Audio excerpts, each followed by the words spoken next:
it's easy to be compassionate when you're using other people's money to do so, right? I mean, think about it. Anybody, right? I mean, how many times where you wish you could help someone, but you were just in a situation personally, financially, that you couldn't? But just think, if you could steal from, your wealthy neighbor, perhaps, or maybe even not your wealthy neighbor, but just maybe from 1,000 of your neighbors and just a small portion of their wealth, so you're not taking much from them, you're just stealing small amounts. But if you could steal from them without asking their permission, right, and then take that money and give it to someone else, on the surface it would probably look like you were being compassionate, but it would have to rely on everyone else not acknowledging the fact that you used theft. I guess that's that whole thing with the Robin Hood bullshit and why I suppose that was popular at one point in time. But, and I mean, think about it. As a child, I grew up too thinking that, well, of course it's great. It's good to steal from the rich. Those evil fucking rich people. It's good to steal from them and give to the poor.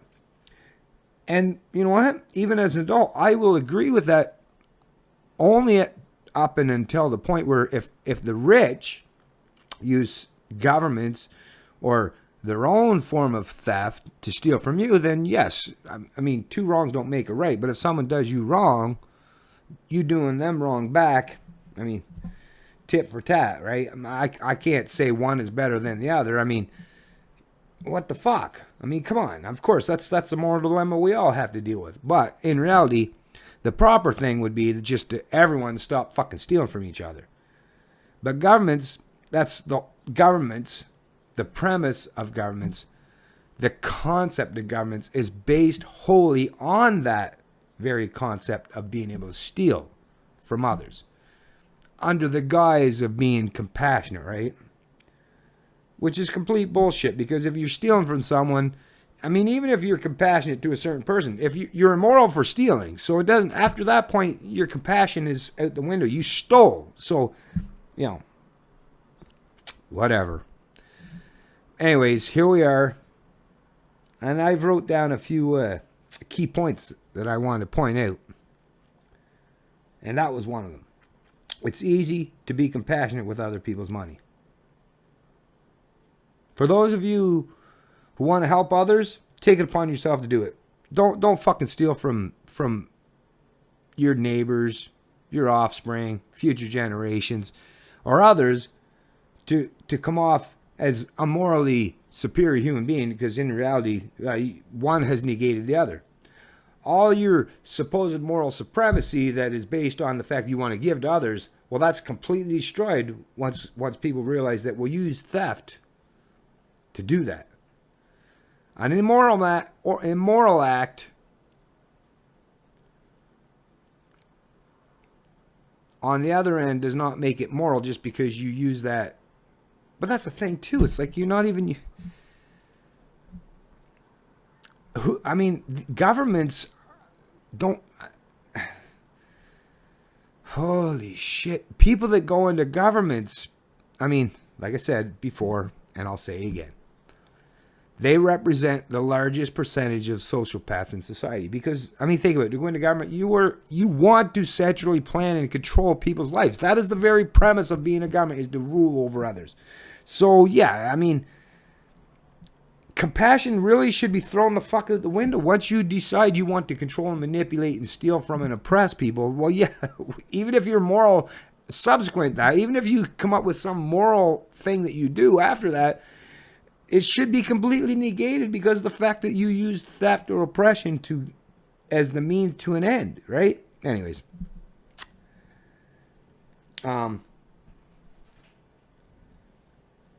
Okay, let's start off with the fact that we're talking about another 305,000 newcomers for 2016 coming to this country. 305,000 in a country of 35 million. That's not an insignificant. That's a substantial. That's a massive number, people. That's the headline of this Toronto Star article.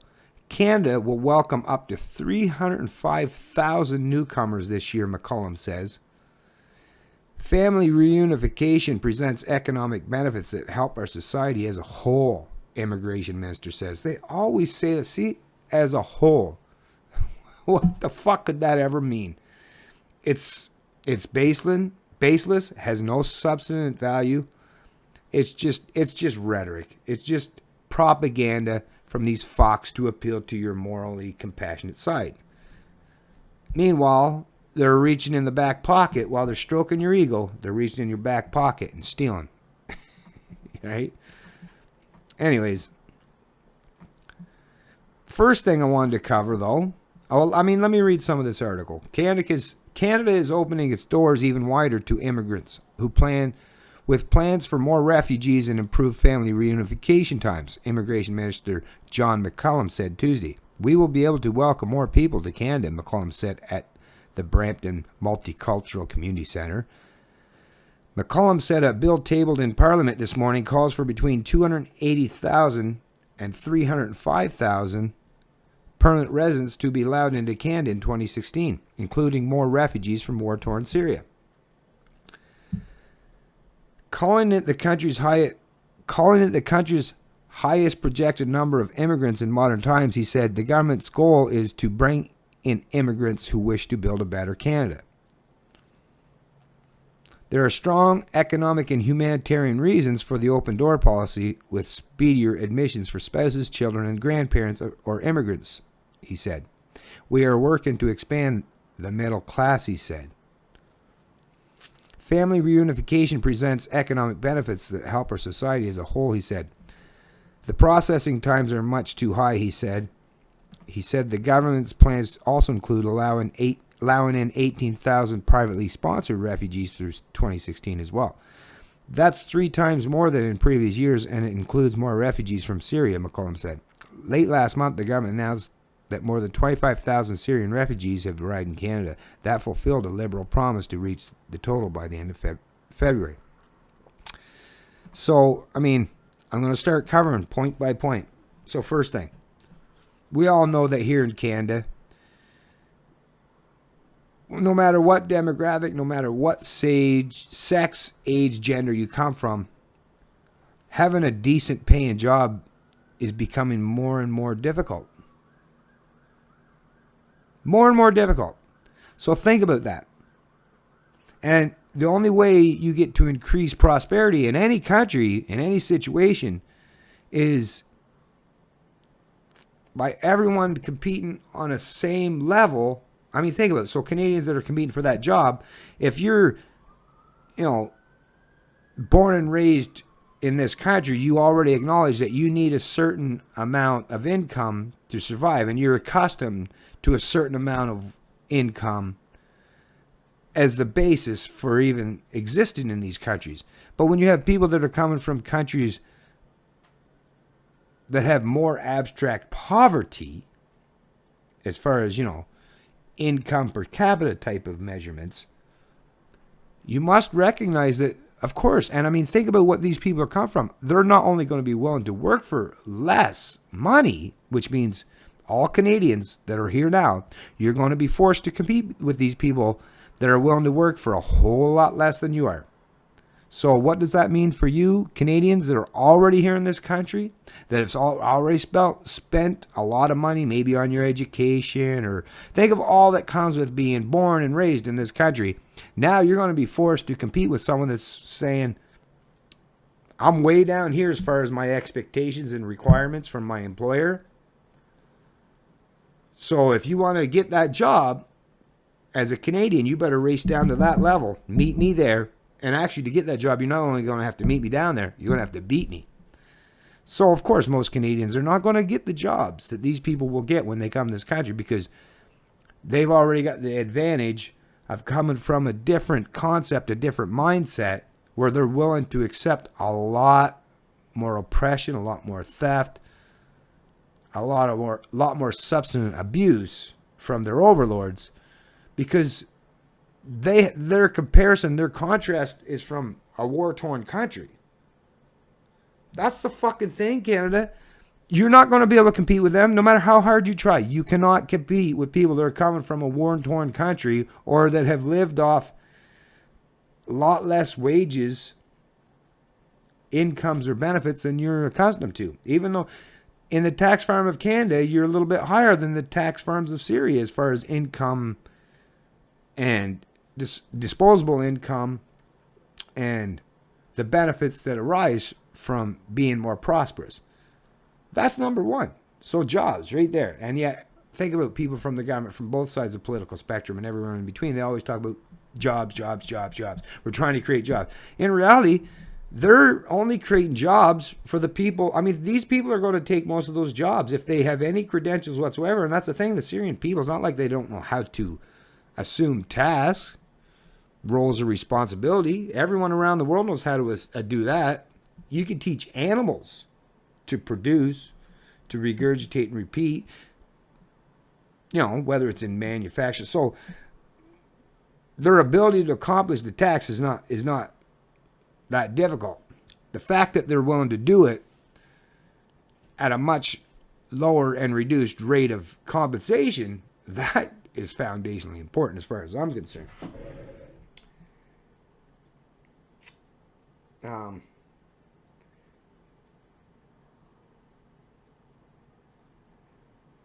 And I mean, the psychological aspect as far as the fact that they are come from countries, that are currently being bombed and destroyed and manipulated and propagandized by our own countries, or the political propagandists and masters in our own countries.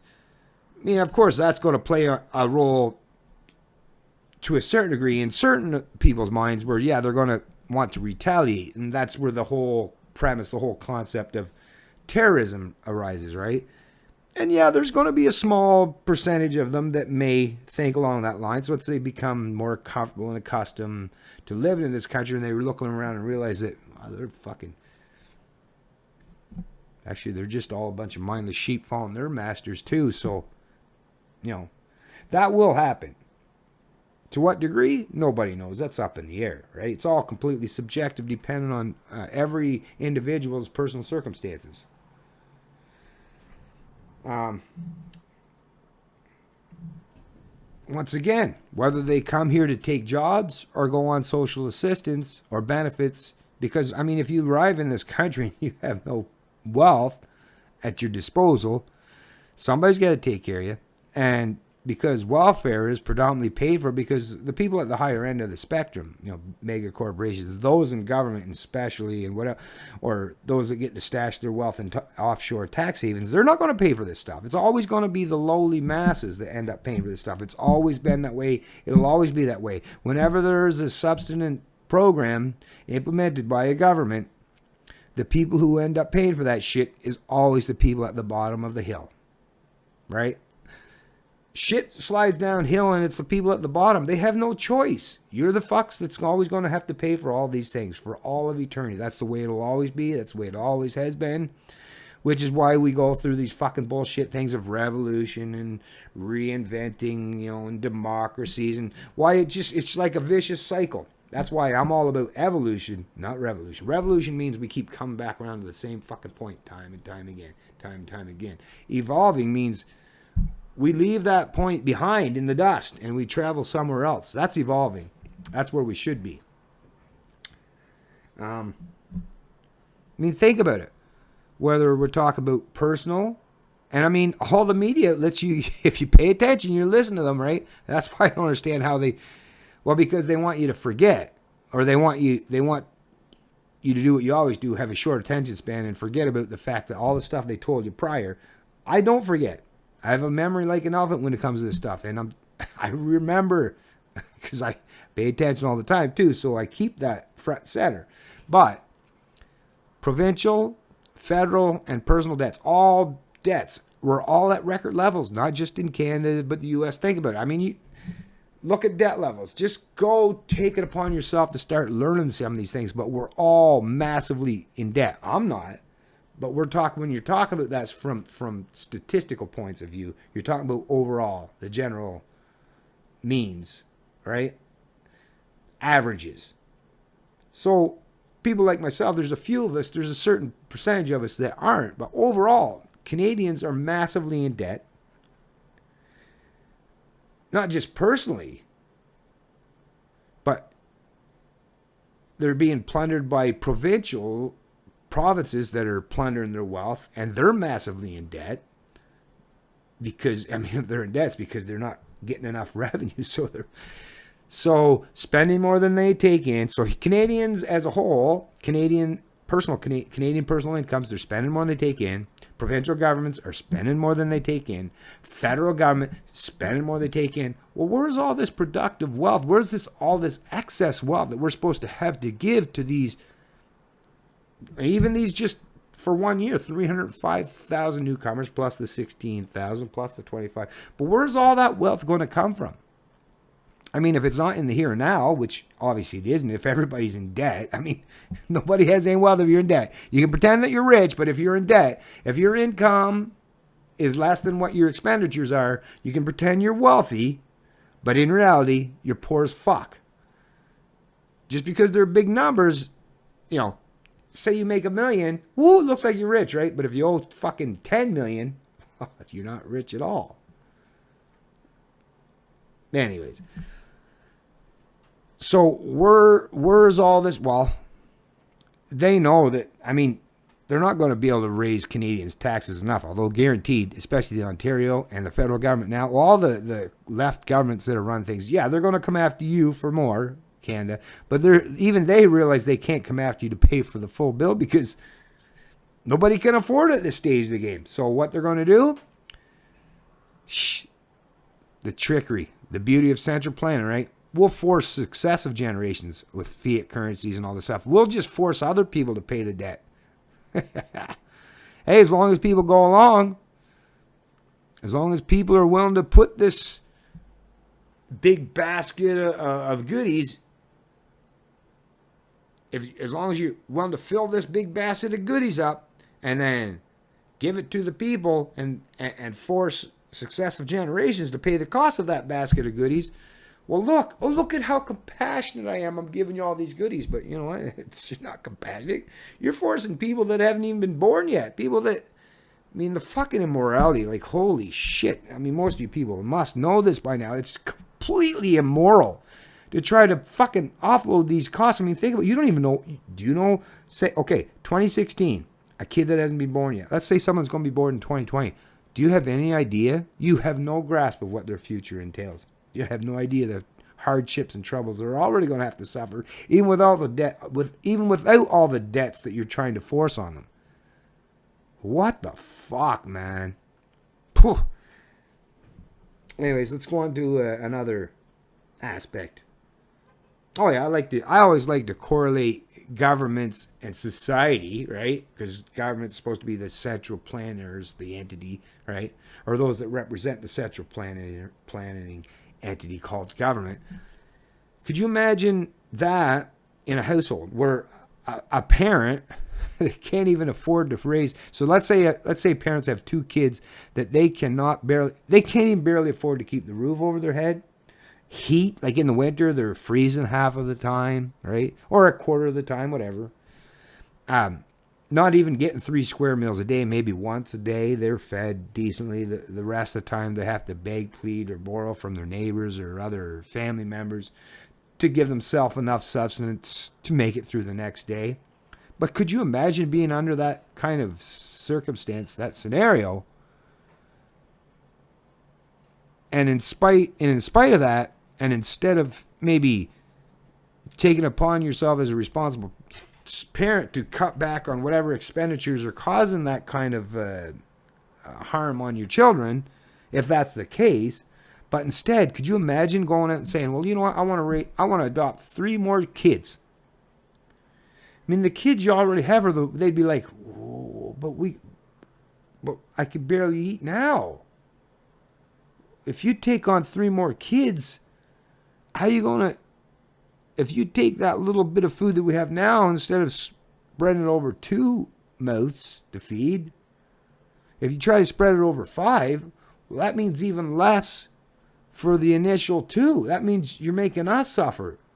I mean, I get that you might like to show compassion to other people, but why do you want to hurt me? I didn't do anything wrong, did I? Why do you want to hurt me? That's That's really what it comes down to. You're only hurting the people in the here and now to give a premise that you're compassionate when once again, like I said before, you're not being compassionate if you're using theft and oppression as the means to an end. You're not compassionate. That's a completely baseless premise. It's a lie. It's a fiction. You're not being compassionate by stealing from others to people that can barely sustain themselves now. That's the thing too with the Robin Hood scenario or comparison that I offered earlier. In reality, you're stealing from the fucking poor to give to other poor. Like you're hurting people who are already suffering to supposedly help people that actually you were the ones that caused the suffering for the most part. So no matter how you look at it, because that's the thing, yes, I mean, it was the people, the control freaks and sociopaths in Canada, the US, Britain, France, all of our countries that are trying to pretend to be compassionate, the governments, the representatives, the central planners, they're trying to be compassionate with these countries.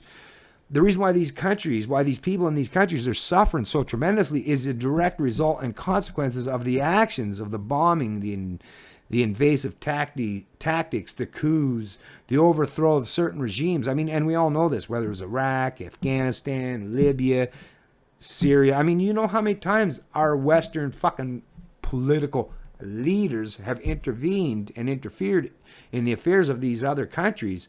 They're the ones that's causing the problems for the most part, because you didn't hear about the problems prior to that, did you? Your empathy and compassion is completely correlated with whatever your propagandists have told you, because you personally, except for a few people that may travel there or have family members in those countries, you have no fucking clue what's truly happening there. The only information that you have is what your propagandists are telling you. And you know they lie.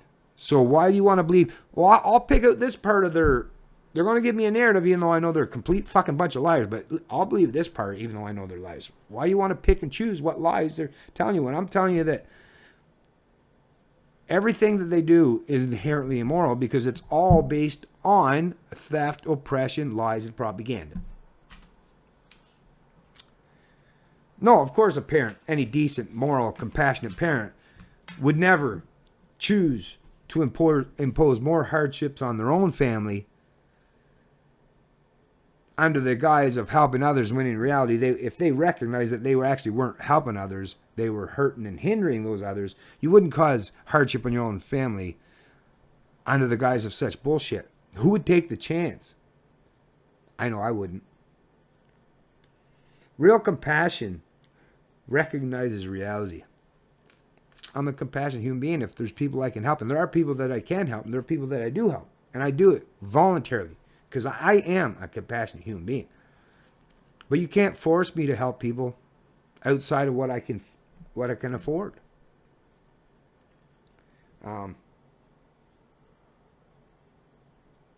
Real compassion would be to stop forcing poor Canadians to pay for the consequences of those who caused all this mess in the first place. So like what I said, governments create the mess.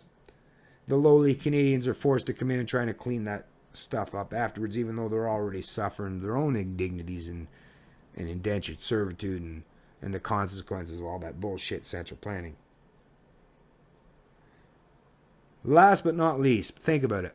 These politicians, they take all the credit for all this bullshit, but yet they have no skin in the game.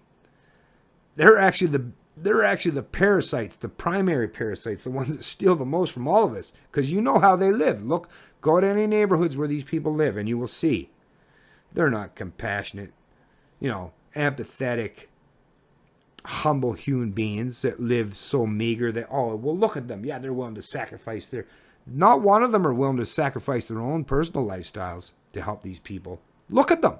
Show me any one of them. This McCollum or Kathleen Wynne or Justin Trudeau. Show me any of them are willing to live in abstract poverty to help out their neighbor or a stranger. Show me one of them. Fucking show me one of them. Just show me one of them. Show me one of them, please. Just show me one of them. All you fuckers, and that's the thing. I'm laying the bait right out there for you. If you can make me look stupid, show me one of these fucking idiots that are willing to put themselves in abstract poverty to take care of these people, and then I'll say, hey, they're not just espousing rhetoric, they're walking the walk. Show me one. I'm so confident that you can't. And for a reason. Because you won't. Because you can't. Because it doesn't exist. Central planners, these entitled fucks, they have no compassion for people from all around the world. Their only premise is to control and dictate. And if it means bringing people from other countries, whether it's to take care of them in their older years or to be good subject serfs or slaves or tax cows, whatever reason, whatever premise behind it, it's not based on morality or compassion. It's based on theft and oppression. You got to learn to separate reality from rhetoric. It's Canadian Libertarian, and I love liberty.